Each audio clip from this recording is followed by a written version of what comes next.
32, para a glória do Eterno. Salmos 32.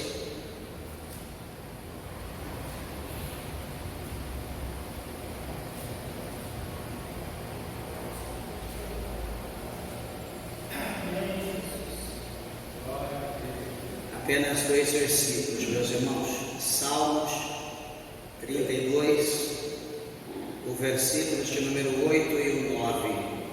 O 8 diz assim: Instruir-te-ei e ensinar-te-ei o caminho que deves seguir, guiar-te-ei com os meus olhos. Não sejais como o cavalo, nem como a mula, que não tem entendimento, cuja boca precisa de cabresto e freio, para que se não atirem a ti.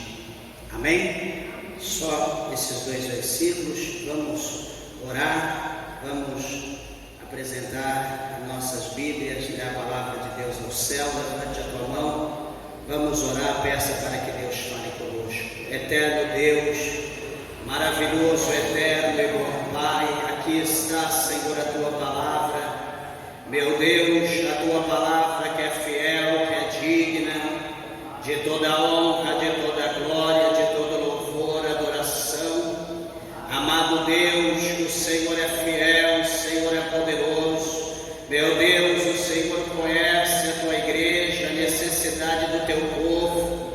Vem alimentar, meu Deus, vem alimentar cada um, aqueles que estão perto, aqueles que estão longe, Senhor. Venha tirar, meu Deus, todo o impedimento, toda a barreira. Direciona a tua palavra ao nosso coração e que ela possa adentrar e produzir o resultado pela qual ela é enviada.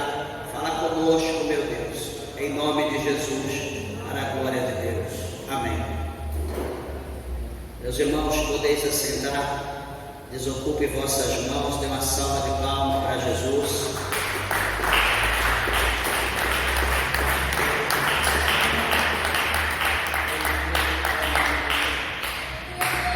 Glória a Jesus. Meus irmãos, eu peço, por favor, toda atenção, toda reverência à palavra do nosso Deus. Eu creio que o Senhor, Ele tem uma palavra aos nossos corações. Estamos aqui diante desses salmos do rei Davi, um homem que foi segundo o coração de Deus. E nós sabemos, pela história de Davi, pela sua biografia, nós podemos conhecer um pouco do que Davi ele foi, como foi o seu ministério, como foi o seu reinado, a sua liderança, e também como foi o relacionamento de Davi para com Deus. E sabemos que Davi, como todo mortal, como todo homem sanguíneo, Davi ele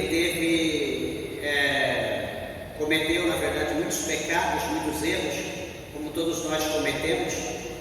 E isso é fato, porque o próprio Cristo, ele escreveu, deixou escrito, aliás, lá no Evangelho de João, no capítulo de número 8, ele diz que quem dentre vós, dentre as pessoas, não tiver pecado, que seja o primeiro a tirar pedra contra aquele que pecou. Então, todos nós somos falhos, não existe um justo sequer. Por que eu estou falando dessa maneira? Porque aqui nós vamos ver por esse capítulo de número 32, que o perdão, ele traz à pessoa uma alegria muito grande, porque a pessoa que ela não consegue perdoar, é bom você entender isso, talvez você é daquela pessoa que acha que o único que pode perdoar só é Deus.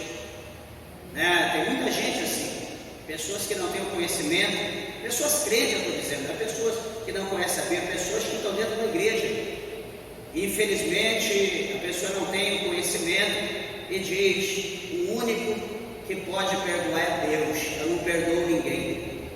Fala com a boca cheia, como se ele estivesse exaltando, glorificando, bendizendo o nome do Senhor. E o coitado está enganado, o coitado está preso, porque a pessoa, presta bem atenção, a pessoa que não perdoa é como um pássaro preso dentro da gaiola. A pessoa que não perdoa é como se ele estivesse preso dentro do seu coração por aquele ato, por aquela situação, aquele algo cometido, praticado, enfim.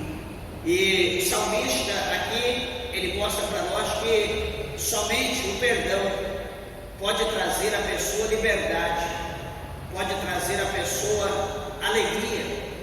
E o salmista aqui, Davi, ele escrevendo esses salmos, uma palavra aqui que me chama a atenção para nós entrarmos aqui nos versículos que nós lemos para falarmos, o verso de número 6, aliás, o 5, ele vai falar que ele confessou, confessei o meu pecado e a minha maldade.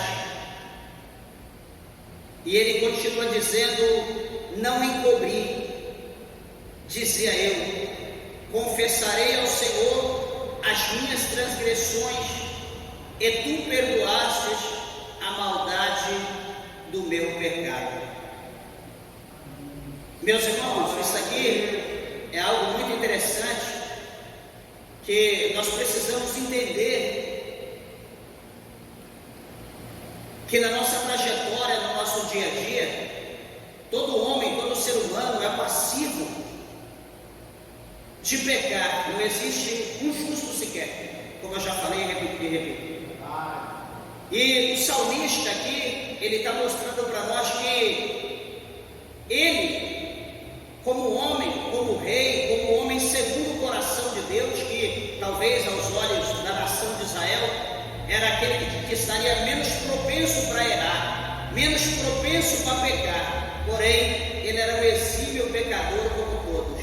Não é à toa que ele escreve aqui os Salmos de número 51, o verso de número 5, e ele diz: eis que em iniquidade fui formado, e em pecado me concebeu a minha mãe. Veja que ele mostra aqui para nós que ele é um exímio pecador, que ele foi gerado na iniquidade, e em pecado a mãe dele o trouxe a esse mundo.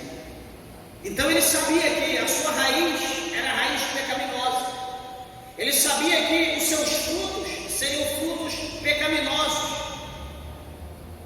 ele sabia que por mais que ele fizesse, os frutos que saíssem dele não seria bom. E eu quero chamar a tua atenção para que nós também possamos olhar para nós e saber que nós também fomos gerados em iniquidade, e em pecado também nos concebeu a nossa mãe, e saber que os nossos frutos são frutos pecaminosos, e que por mais que nós possamos tentar mudar aquele fruto, ele será um fruto pecaminoso. É genético. Pastor, então não tem jeito. Davi, ele mostra aqui uma coisa, que ele não ia encobrir, ele não ia esconder os seus atos, ele não ia esconder o seu pecado. Ele está dizendo que ele iria revelar a Deus, porque Davi, ele sabia que, como os Salmos de número 101, está escrito lá que os olhos de Deus estão procurando os fiéis na terra. Davi, ele tinha ciência disso, ele sabia que os olhos de Deus estavam vendo tudo, e que não era correto, não era certo em ocultar nada dos olhos de Deus. Davi, presta atenção, ele tinha em mente que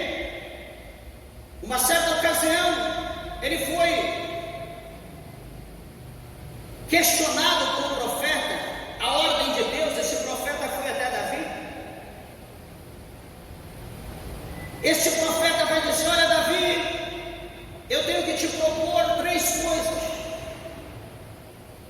Eu tenho que te propor 3 condições.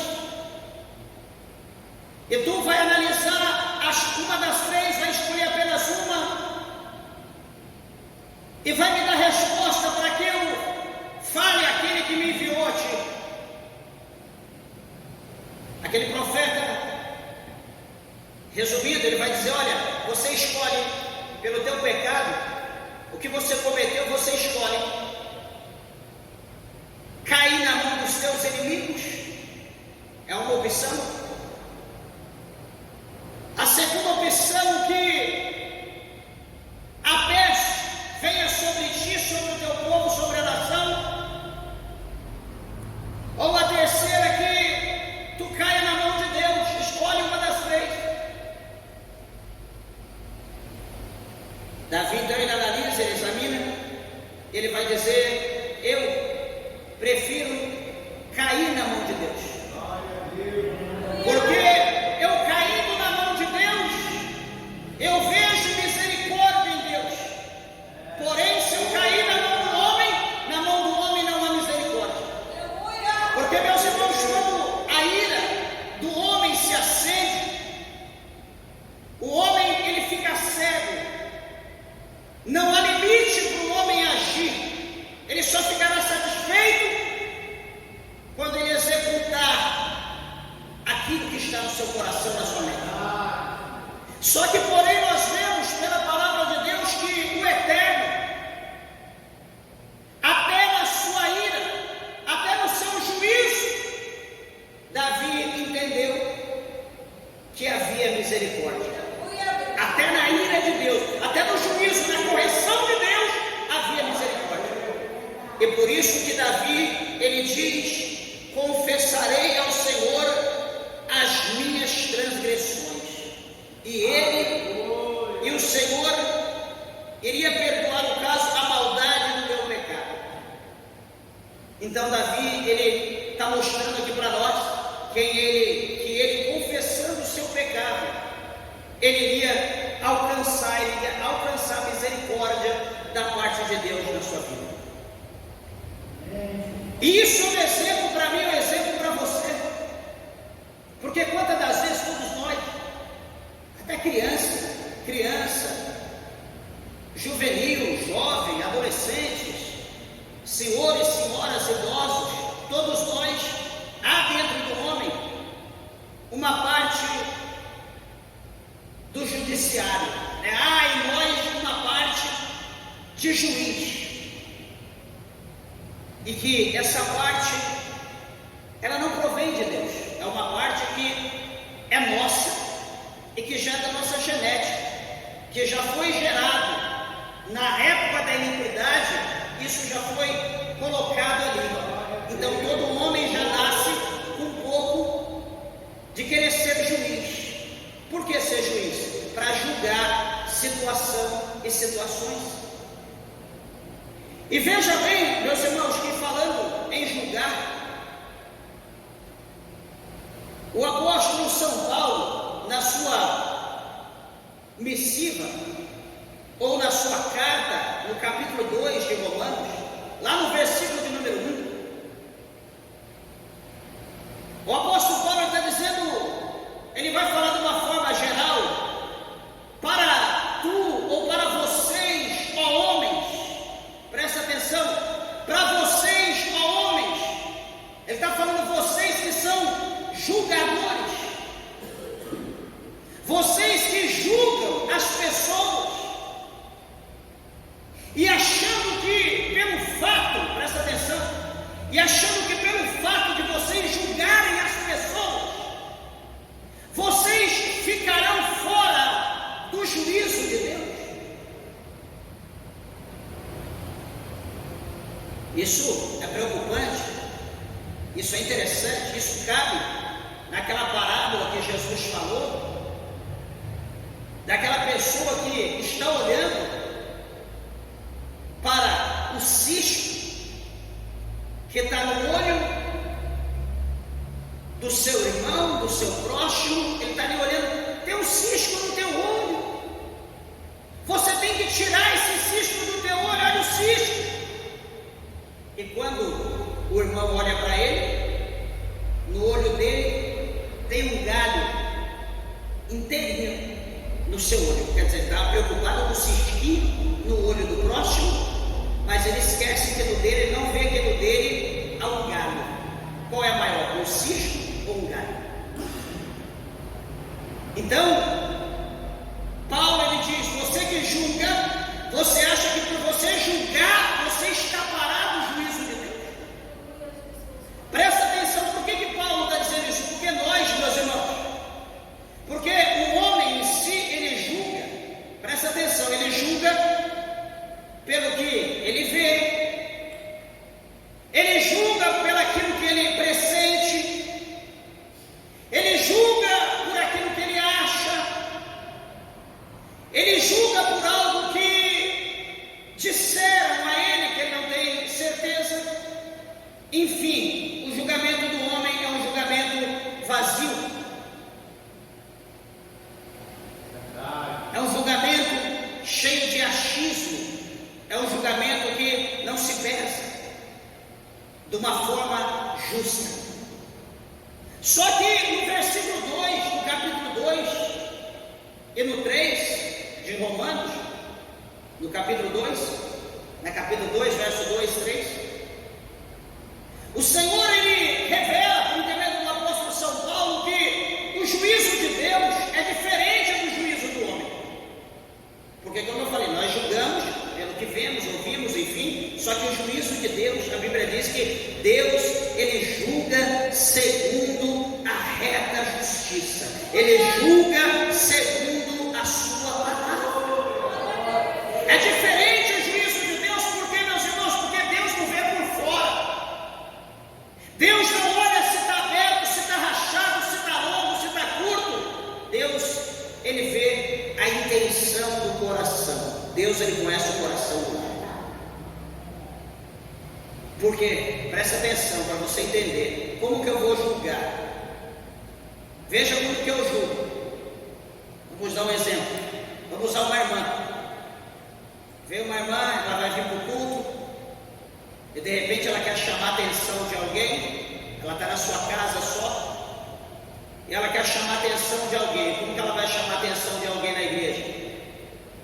Ela vai para o espelho, vai pegar uma roupa, talvez bem colada, uma roupa bem decotada, uma roupa transparente, e ela vai colocar aquela roupa, não porque ela só tem aquela, não porque, coitada, ela não tem outra, ela só tem duas, tirou uma, lavou, sobrou aquela, então ela vai usar aquela. Não, o pensamento dela não foi isso, ela colocou porque ela quer chamar a atenção de alguém.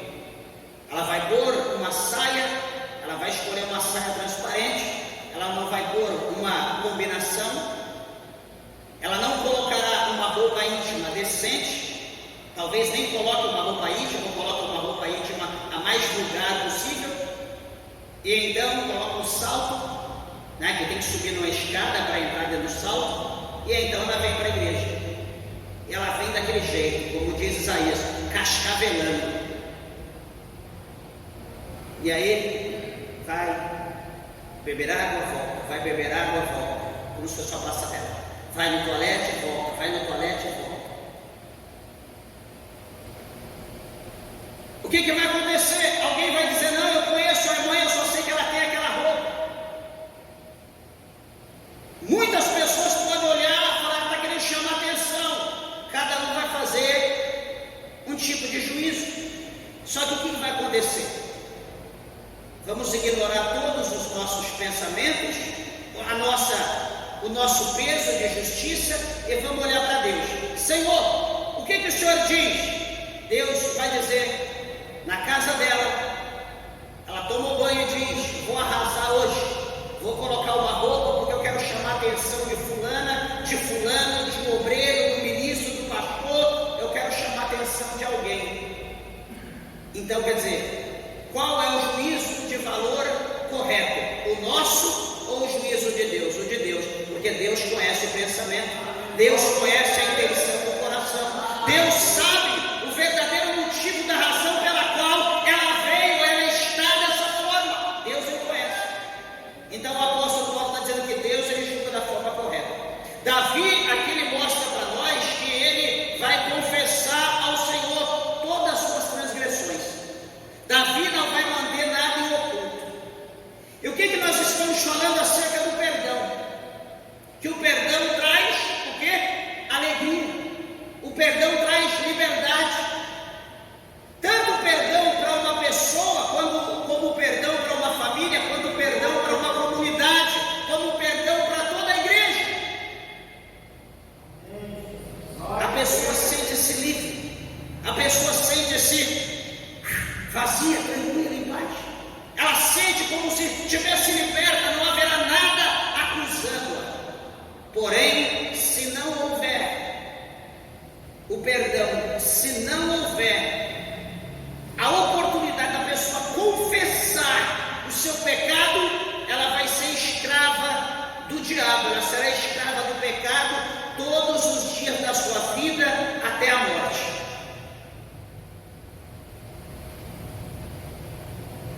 Você está entendendo como que é bom perdoar? Nós lemos no capítulo 6 do Evangelho segundo escreveu Mateus, o Senhor Jesus ele ensinando como orar, e Jesus ele nos instruindo, dizendo na oração do Pai Nosso: perdoa os nossos pecados, perdoa os nossos devedores, como nós perdoamos aquele que tem nos ofendido. Então, todo dia nós estamos orando a Deus, na igreja, diante dos irmãos, diante do Espírito Santo, diante de Cristo.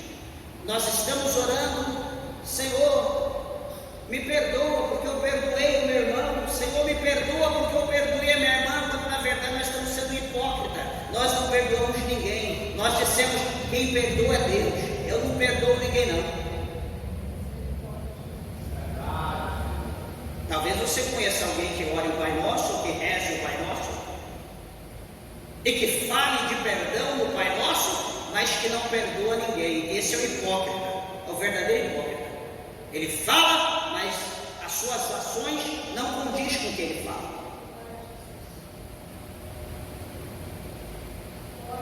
O Senhor Jesus, ele com seus apóstolos, numa determinada situação, o apóstolo São Pedro, querendo galgar alguma posição diante de Cristo, ele disse: mestre, eu devo perdoar o meu irmão 7 vezes 7, querendo mostrar que ele era misericordioso. Jesus olhou para Pedro e disse: Pedro, eu não digo que tu perdoes 7 vezes 7, que é 49, mas eu digo que tu perdoes 70 vezes 7 o teu inimigo. Se teu inimigo vier ter contigo, o perdoe 70 vezes 7, dá quanto? 490 vezes. Qual de nós que fomos durante o dia parados por a única pessoa 490 vezes: me perdoe, me perdoe, me perdoe, me perdoe? Sabe o que falta em nós? Longanimidade. Nós não somos longânimos, nós somos impacientes. Por quê? Por exemplo, aqui os obreiros, vou pisar no pé de um, peço perdão, desculpa. Tá bom, pastor, amém. Acidente acontece, daqui a pouco passa 2 minutos, eu piso de novo, me perdoa. Tá bom, pastor, perdoa. Acidente acontece, daqui a pouco do nada eu vou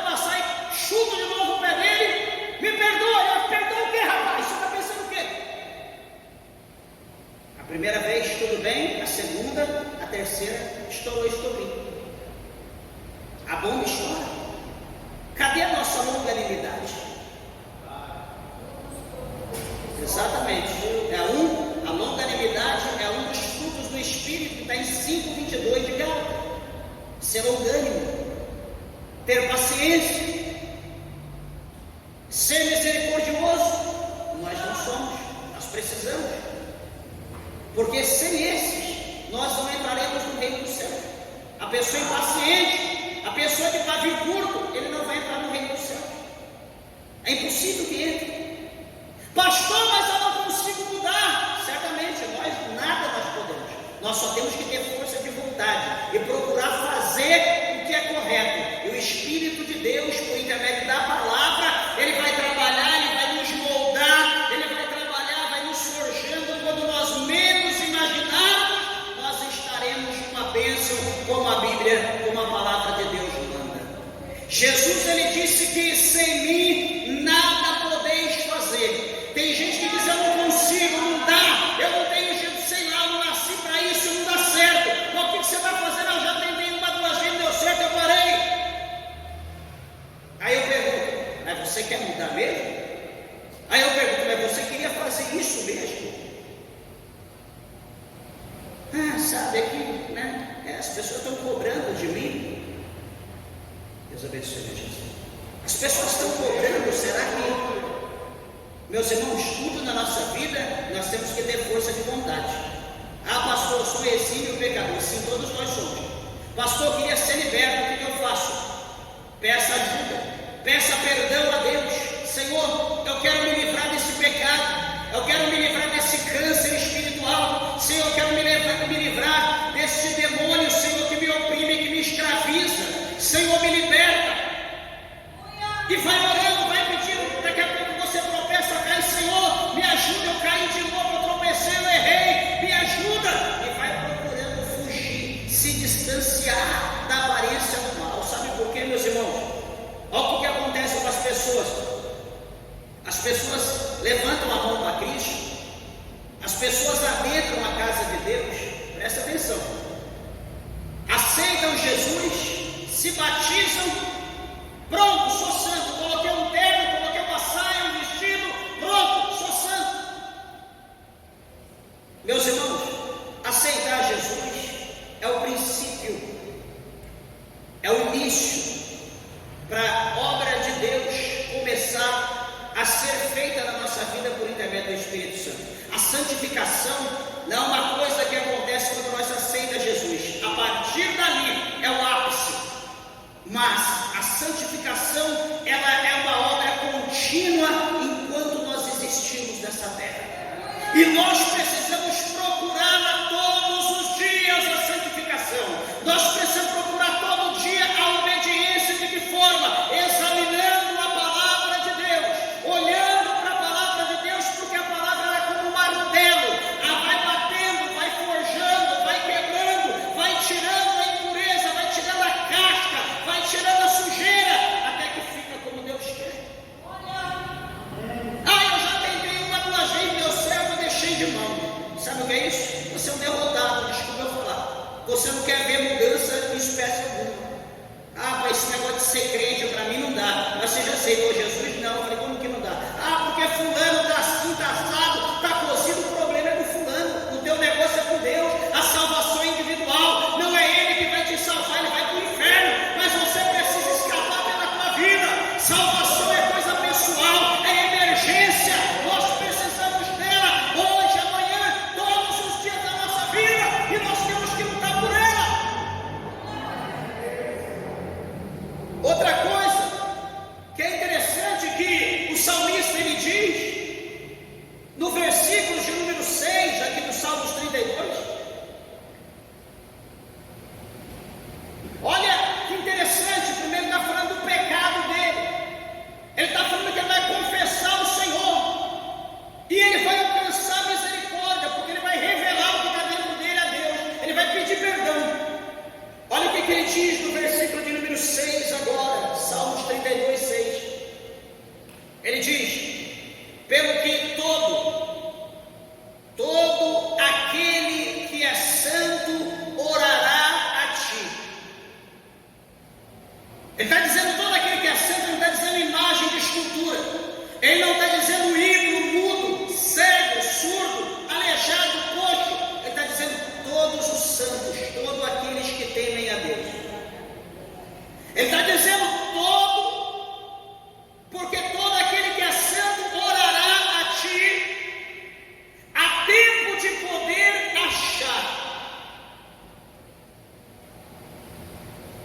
Meus irmãos, ele está mostrando aqui para nós, ele está dizendo que a oração é um ato contínuo. Ele está dizendo: todo aquele que é santo orará a ti até o ponto de o achar. Ele está dizendo que a oração é contínua. Hoje é quarta, eu vim para a igreja, tá bom, vou orar, beleza. Aí eu só vou na igreja na outra quarta, tá bom, quarta-feira eu oro de novo. Meus irmãos, a oração não é assim. Dessa maneira nós nunca vamos achar Deus. A oração é um ato contínuo, como comer, beber, como respirar. A oração na vida do crente precisa ser um ato contínuo. Olha, por exemplo, você tem curiosidade, você tem um celular na tua mão, veja no celular quantas vezes ao dia os muçulmanos, eles se prostam, eles colocam o tapete no chão e se prostam para adorar o seu Deus. Veja quantas vezes no dia eles oram, digite aí. Aí olha para nós, o povo da Bíblia, quantas vezes por dia, não vou dizer dobrar o joelho, quantas vezes no dia, não vou dizer fazer um clamor, quantas vezes no dia eu penso em Deus, quantas vezes no dia eu abro a minha boca para falar com Deus, quantas vezes será?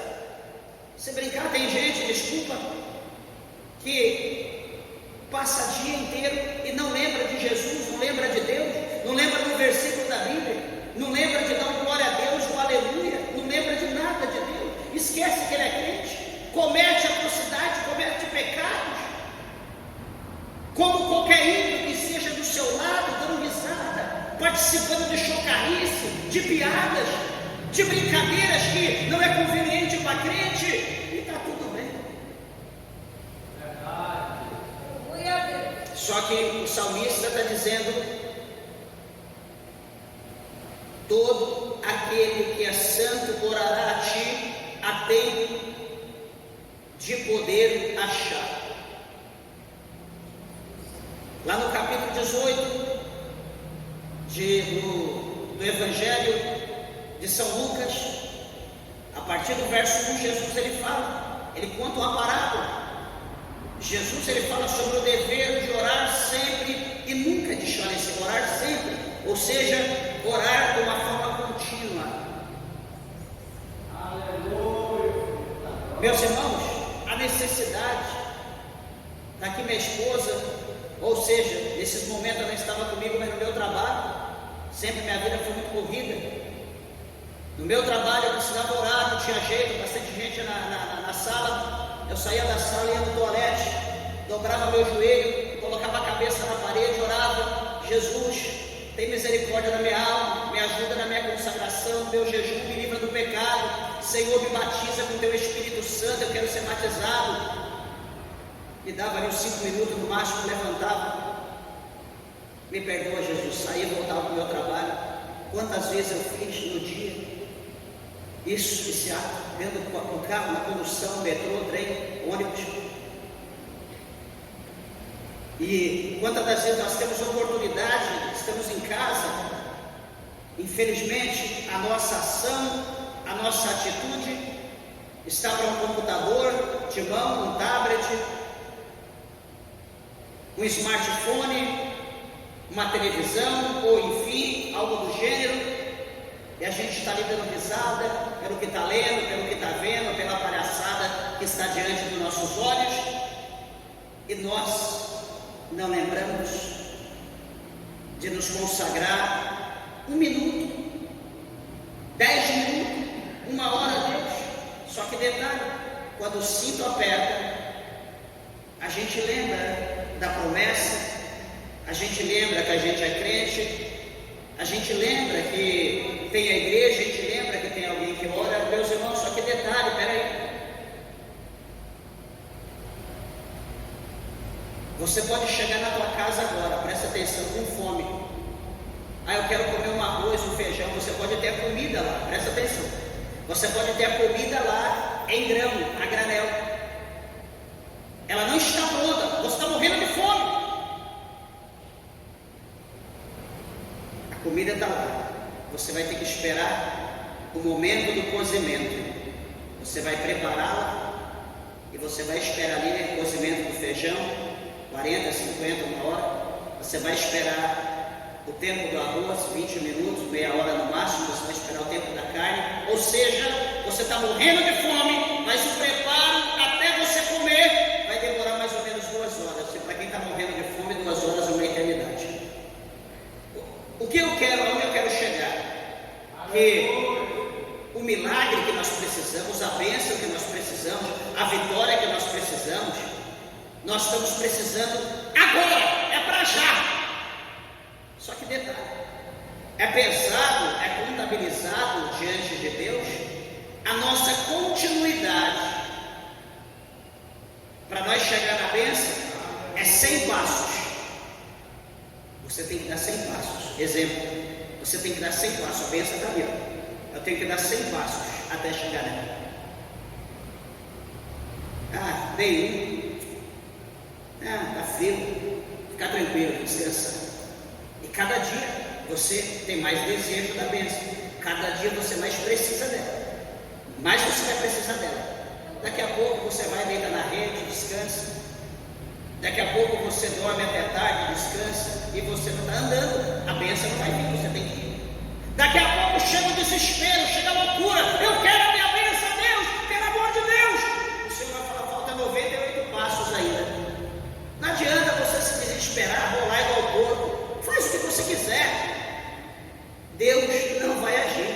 Quem tem que agir é você. Deus já prometeu, está ali. Você tem que ir até lá. Deus não vai estender a mão, Ele já colocou, está no teu caminho. Você que tem que buscar. Ah, o pastor está lá orando por mim, a irmã está lá orando, o fulano está orando, alguém foi evangelizar, fazer o que eu ia, alguém foi pregar no meu lugar. Tranquilo, espera. Fica esperando, vai encostando. Encosto, meu irmão, encosto vai para o inferno, encosto é coisa maligna. Encosto não provém de Deus, não. Entenda, porque aquele que é santo dará a ti a tempo de poder achar, até o transbordar de muitas águas, estas a ele não chegarão. O Senhor está falando o quê? Na abundância de muitas águas, aquele servo, aquela serva não será atingido, não será inundado. E ele diz no versículo 7: Tu és o lugar, olha a afirmação do salmista: Tu és o lugar em que eu me escondo, tu me preservas da angústia, tu me cinges de alegres cantos de livramento. Então, o salmista está exaltando a Deus. O salmista está mostrando aqui que Deus é o esconderijo, como está no Salmo 91, né, que o salmista escreveu que é aquele que habita, aquele que mora no esconderijo do Altíssimo, a sombra do Onipotente descansará. Ele está dizendo dessa forma que tu és o lugar em que me escondo, tu me preservas da angústia, está falando de livramento, tu me cinges de alegres cantos de livramento, tu me vestes com vestes de cânticos, com vestes suaves, com vestes de livramento. Então, ou seja, ele está falando aqui de maravilha, ele está falando aqui de bem-estar, ele está falando aqui de recompensa, de galardão por buscar a Deus, algo que todos nós queremos. Porém, o versículo que eu li, ou que nós lemos, o verso 8, né, o nosso texto base que nós vamos falar agora, diz: o Senhor, instruir-te-ei. O Senhor está dizendo: eu vou te ensinar o caminho que deves seguir e guiar-te-ei com os meus olhos.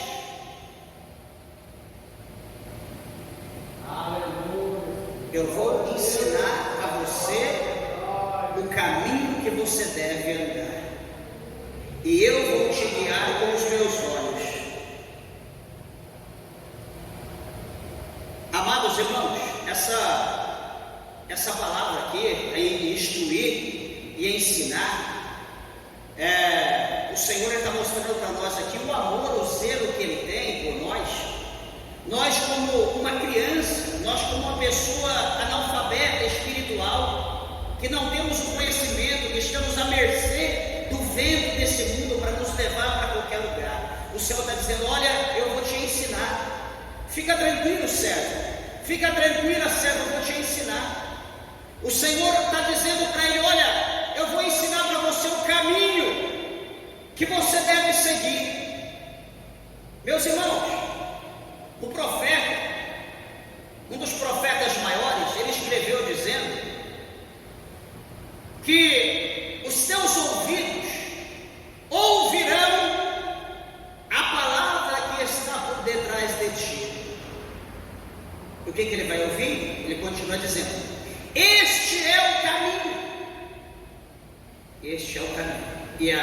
E ele continua: andai nele, andai neste caminho, sem desviardes, nem para a direita e nem para a esquerda.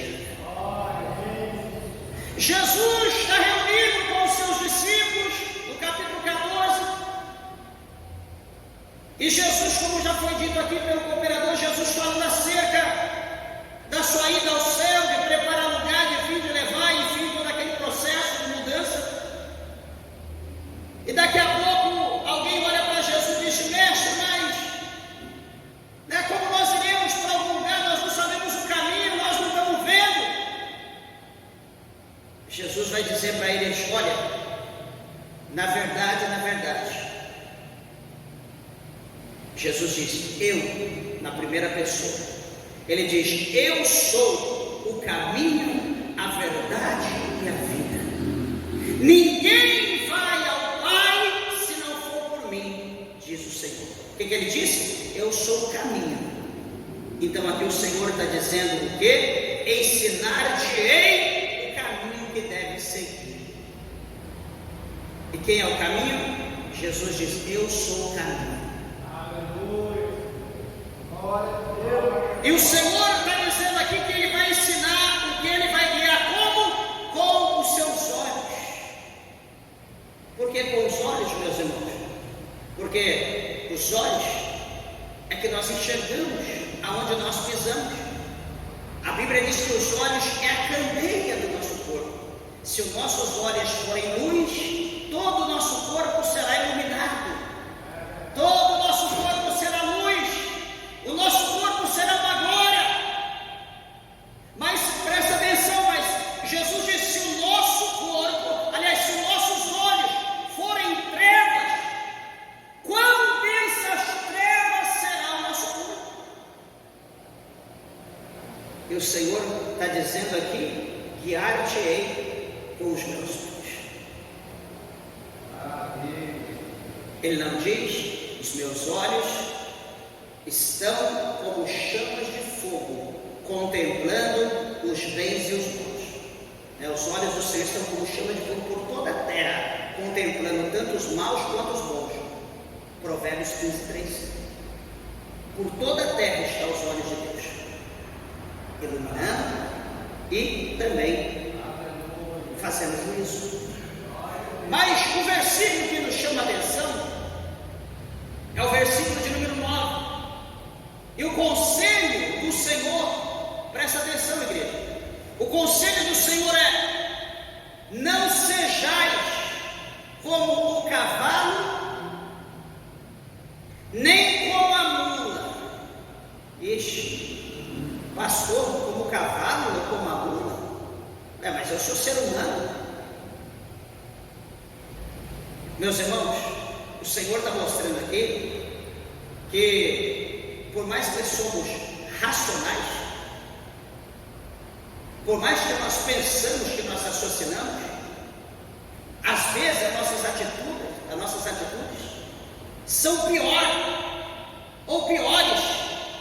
do que os animais irracionais. Deus me livre, pastor. Está escrito aqui, versículo 9: não seja como o cavalo, nem como a mula. Por que o Senhor está dizendo que o cavalo e a mula, eles não têm entendimento? O que eles fazem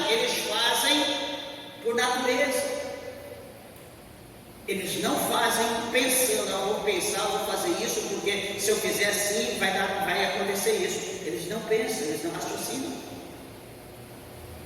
A natureza deles é como eles são, só que nós não, nós maquinamos o mal. Peraí, eu vou fazer aqui, eu vou jogar verde para colher maduro. Eu estou agindo com segunda intenção. E o Senhor vai dizer, não haja como cavalo nem como a mula, porque eles não têm entendimento. E o que ele diz?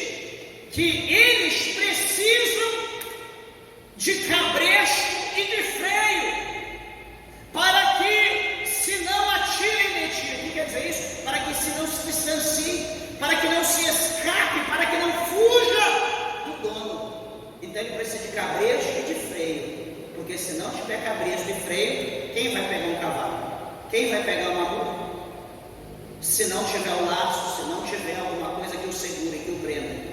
Se você montar nele, quem vai montar um cavalo selvagem, um cavalo, enfim, um cavalo mesmo, sem ter um freio na sua boca, para freá-lo no momento do disparo? Então o Senhor está dizendo aqui que o homem, o Senhor está dizendo, não seja como o cavalo, porque o cavalo precisa de cabresto, ou seja, ele precisa ser preso, ele tem que ser seguro, ele tem que ser domado. Não só cabresto, mas também o Senhor fala de freio, colocar na sua boca. Por quê? Colocando na boca, ele conduz, ele puxa para a direita, o freio, o cavalo vai para a direita, ele puxa para a esquerda, o cavalo vai para a esquerda, ele puxa para trás, o cavalo para, embarca, empina, enfim, ele solta, o cavalo anda. Então o Senhor está dizendo aqui que quantas das vezes nós precisamos de cabresto e de freio. Para quê, meus irmãos? Para nós pararmos um pouco, para nós não desinvestarmos como loucos, como falta de entendimento, como tolos, para nós não agirmos sem a direção, sem a guia, sem a vontade de Deus. Eu vou fazer assim, seja o que Deus quiser, seja o que Deus quiser, nada. Nós temos um Deus que está acima de todo e de tudo. Nós temos um Deus que é o nosso guia, que nos conduz, que preparou um caminho para nós trilharmos nele. Não seja como Salomão falou, que é caminho que para o homem parece caminho direito, mas o fim dele é caminho de morte, porque ele escolheu um caminho que ele achava bom. Ele não escolheu o caminho de Deus, ele escolheu o caminho que ele achava bom. Alguém pode escolher um caminho e achar que esse caminho vai te levar para o céu. Só que esse caminho vai te levar para o céu da boca do diabo. Porque o caminho de Deus, a Bíblia diz que os caminhos de Deus são todos planos, são retos. Os caminhos de Deus não são tortuosos. Os caminhos de Deus não são aventureiros. Os caminhos de Deus não é caminho de trilha, de rali. Os caminhos de Deus são planos e nós somos guiados por Ele. Nós somos advertidos por Ele. Vai, para, pode ir, para, descansa um pouco, continua. Nós somos instruídos por Deus. Nós não somos instruídos por emoção. Nós não somos instruídos por desejo. Nós não somos instruídos por vaidades. Nós somos instruídos pelo Espírito Santo de Deus. Só que quando nós passamos dos limites, quando nós deixamos de obedecer a Deus, então o Senhor vai falar o quê? Se tornou rebelde, se tornou selvagem, se tornou bruto, se tornou irracional. Agora eu terei que agir, eu terei que colocar o cabresto, ou seja, eu terei que laçá-lo, eu terei que trazê-lo, prender. E agora está sobre o meu domínio, então eu vou levando com o cabresto. Só que ele está querendo ir, ele está querendo fugir, ele não está satisfeito com o cabresto apenas. Então o Senhor vai falar, então eu vou colocar o freio na boca dele. E o freio muitas das vezes sangra, quebra, corta, machuca. Por isso que o cavalo teme, porque o freio machuca. Então ele tem que obedecer, porque machuca, sangra, quebra, corta. E Deus, Ele age dessa forma hoje. A Bíblia diz que Ele é o nosso oleiro e nós somos o seu barro. Então, meus irmãos, nós temos que entender que nós não podemos fazer o que nós queremos. Nós somos feitos à imagem e semelhança, nós somos escolhidos, comprados por Deus. Nós somos pertencentes a Deus. O nosso dono é Deus. Quem manda em nós é Deus. E nós, como servos, temos que obedecer. Se nós não obedecermos, a Bíblia diz que o juízo de Deus, ele virá sobre os filhos da desobediência, sem misericórdia. Eu pergunto a você que conhece a verdade, eu pergunto a você que conhece o que é certo, você que está desafiando a Deus. Deus falou tantas vezes, nada aconteceu. Sabe por quê? É o que eu falei no princípio. Deus é longânimo. Até na ira de Deus há longanimidade. Até na ira de Deus tem misericórdia. Só que a hora que chegar o momento do face a face, boca a boca, o corpo a corpo, você e Deus, eu pergunto: quem vai te absorver? Quem vai te ajudar? Eu encerro lembrando o versículo do capítulo 2, verso 25. Creio que é isso, do primeiro livro de Samuel. 1 Samuel 2, 25. O Senhor, Ele falando ali pelo ministério dos profetas, e o Senhor é claro em dizer bem assim, presta atenção: pecando o homem contra outro homem, os juízes da terra o julgará, justificará ou condenará, né? Vai absorver ou vai condenar. E ele continua: porém, pecando o homem contra Deus,